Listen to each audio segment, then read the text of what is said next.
நான் இப்போ உங்களுக்கு ஒரு சங்கீதம் 20ஆம் அதிகாரம் 1-2 இப்போ இந்த வசனத்தில் உங்ககிட்ட ஒரு வார்த்தையை நான் பேச போகிறேன். ஆபத்து நாளிலே கர்த்தர் உமது ஜெபத்தை கேட்பாராக. யாக்கோபின் தேவனுடைய நாமம் உமக்கு உயர்ந்த அடைக்கலமாக இருப்பதாக. ஆபத்து நாளில் நம்ம ஆண்டவர்கிட்ட நம்ம என்ன கேட்குறோமோ ஆண்டவர் எப்பவும் நம்மளுக்கு செய்வார். நம்ம கஷ்டமா நஷ்டமா இருந்தாலும் அவர்கிட்ட நம்ம இந்த காரியத்தை ஒப்பு கொடுக்கும்போது நம்மளுக்கு அவருடைய நாமம் நம்மளுக்கு எப்பவும் உயர்ந்த அடைக்கலமாக இருக்கும். அவர் பரிசுத்த ஸ்தலத்தில் இருந்து உனக்கு ஒத்தாசை அனுப்பி சீயோனிலிருந்து உன்னை ஆதரிப்பாராக.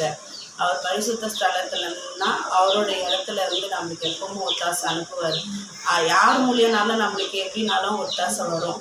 அந்த ஒத்தாசை நம்ம என்ன கஷ்டம் இருந்தாலும் ஆண்டவர் எப்பவும் நம்ம விட்டு விலகாமல் அவரோட கிருபையினால் நம்ம இருக்கும்போது அவரோட பர்வதத்துலேருந்து நம்மளுக்கு ஒத்தாசை அனுப்பி எப்பவும் நம்ம ஆஸ்தரிப்பார். இந்த வேத வசனத்தை உங்களுக்கு கூட நான் பகிர்ந்து கொண்டதுக்காக கர்த்தருக்கு நான் நன்றி சொல்கிறேன். இந்த இந்த வசனத்தின் மூலமாக ஆண்டவர் உங்களோடு பேசுறதுக்காக உங்களை ஆசீர்வதிப்பாராக. ஆமென்.